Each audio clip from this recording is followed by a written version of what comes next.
Assalamualaikum warahmatullahi wabarakatuh. Selamat pagi anak-anak. Berjumpa kembali. Pada hari ini kita belajar tematik tema 8 subtema 2, pembelajaran 1, 2 dan 3. Lingkungan sahabat kita, subtema perubahan lingkungan pembelajaran pertama. Sebelum kita belajar, jangan lupa berdoa terlebih dahulu ya. Nah, perhatikan gambar berikut. Bapak ada gambar, yang pertama gambar A merupakan tanah yang subur dan gambar B merupakan tanah yang tandus. Sekarang kalian perhatikan apa saja perbedaan dari kedua gambar tersebut. Gambar yang pertama tentu daerah sawah pegunungan yang sangat subur ya. Dia memiliki cadangan air tanah yang banyak sehingga dapat untuk kebutuhan tanaman-tanaman di sekitarnya sehingga dia dapat tumbuh subur. Sedangkan gambar B itu merupakan tanah yang tandus karena kekurangan air sehingga tumbuhan-tumbuhan yang ada di sekitarnya tidak bisa hidup ya karena dia kekurangan air. Tentu kedua gambar tersebut disebabkan oleh beberapa faktor, tentunya salah satunya yaitu air. Perubahan lingkungan terjadi karena faktor alam dan kegiatan manusia. Ada perubahan yang menguntungkan, tetapi ada pula perubahan yang merugikan. Apa sajakah itu?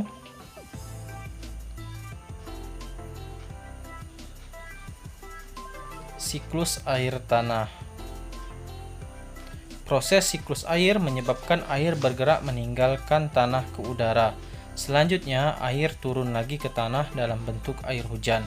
Air yang turun ke tanah ini ada yang masuk ke sungai.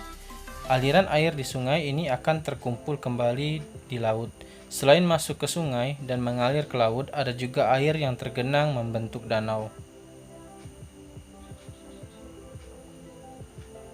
Air yang turun ke tanah ada yang masuk dan bergerak ke dalam tanah melalui celah-celah dan pori-pori tanah serta batuan.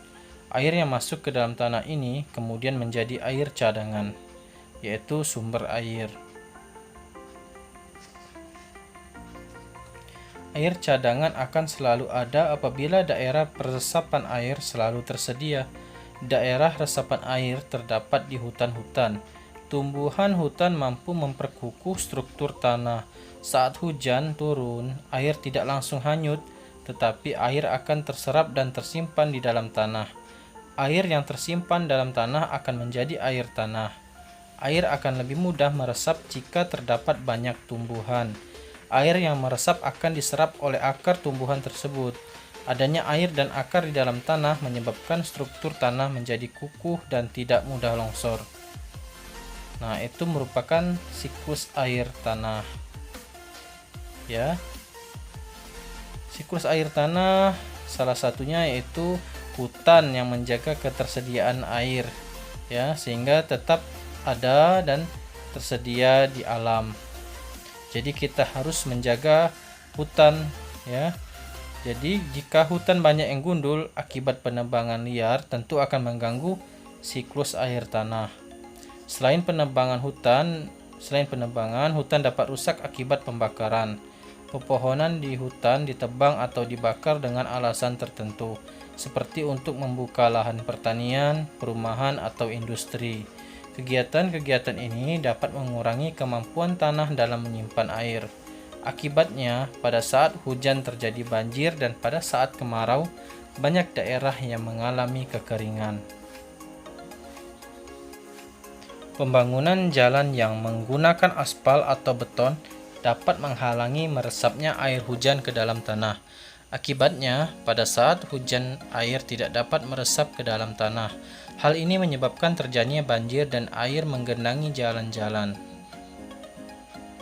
Nah, apa akibatnya jika daerah resapan air semakin berkurang? Apabila daerah resapan air semakin berkurang, cadangan air di bumi ini semakin menipis. Hal ini dapat mengakibatkan sungai-sungai dan danau menjadi kering. Keringnya sungai dan danau menyebabkan proses penguapan semakin menurun. Menurunnya proses penguapan ini menyebabkan berkurangnya pengendapan titik-titik air di awan. Keadaan ini tentu mengurangi terjadinya hujan.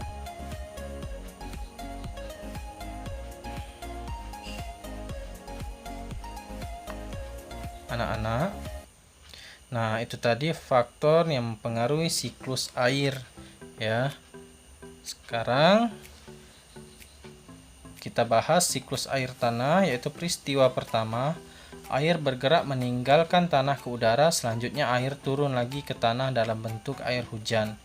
Peristiwa kedua, air cadangan akan selalu ada apabila daerah peresapan air selalu tersedia. Peristiwa ketiga, keberadaan hutan sangat penting karena hutan sangat berperan dalam penyimpanan air. Dari materi tadi, kita bisa menjawab 3 pertanyaan yang Bapak tampilkan berikut ya, yang akan kita bahas satu persatu. Soal pertama, tulislah proses terjadinya air tanah.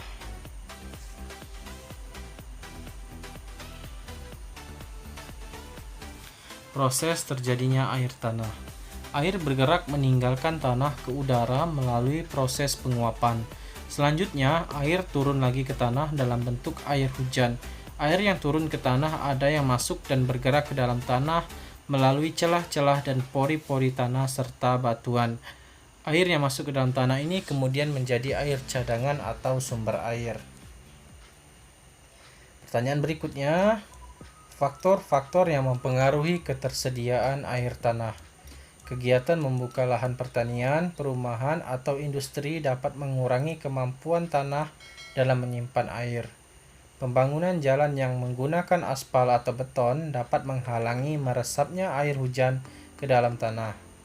Berkurangnya daerah resapan air mengakibatkan cadangan air di bumi ini semakin menipis. Pertanyaan ketiga, kegiatan yang dapat kita lakukan untuk menjamin ketersediaan air bersih.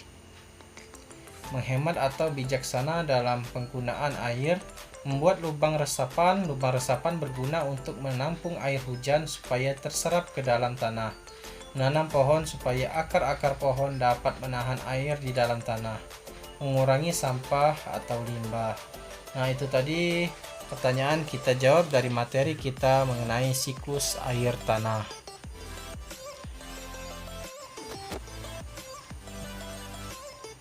Pada pembelajaran di subtema 1, kamu telah mengetahui jenis-jenis usaha ekonomi. Ada usaha ekonomi yang memanfaatkan alam seperti pertanian, perikanan, dan perkebunan. Berbagai jenis usaha dapat dikelola sendiri atau berkelompok. Apa saja jenis usaha yang dikelola sendiri? Berikut kita bahas lebih lanjut. Jenis usaha ekonomi yang dikelola sendiri. Usaha yang dikelola sendiri disebut usaha perorangan. Usaha ekonomi ini memiliki modal terbatas dan biasanya dikelola secara sederhana. Berikut contoh usaha yang dikelola sendiri, yaitu usaha pertanian, usaha perdagangan, usaha jasa, dan industri kecil. Yang pertama, usaha pertanian. Sebagian besar usaha pertanian dikelola secara perorangan. Usaha ini memiliki modal terbatas. Lahan yang digarap petani biasanya terbatas, lahan persawahan dan tegalan. Namun, ada juga usaha pertanian yang dilakukan secara besar-besaran. Yang kedua, usaha perdagangan. Usaha perdagangan secara perorangan biasanya berskala kecil dan sedang. Contoh, usaha perdagangan antara lain pedagang asongan, pedagang keliling, pedagang kaki lima, pedagang di pasar, warung, dan di toko kelontong.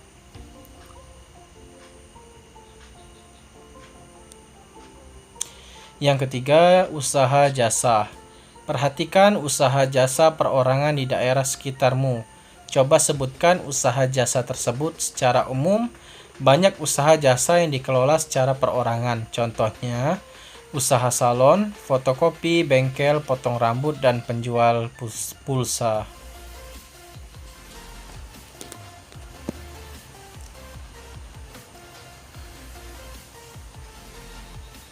4. Industri kecil. Sektor industri yang dikelola perorangan merupakan industri rumahan. Contoh, industri rumahan antara lain usaha kerajinan tangan berupa pembuatan keramik, souvenir, tembikar, anyaman, dan mebel. Nah, sekian dulu video pembelajaran kita pada hari ini. Setelah ini akan ada tugas yang harus kalian kerjakan dan kumpul ke guru kalian masing-masing. Bapak akhiri, wabillahi taufik wal hidayah. Wassalamualaikum warahmatullahi wabarakatuh.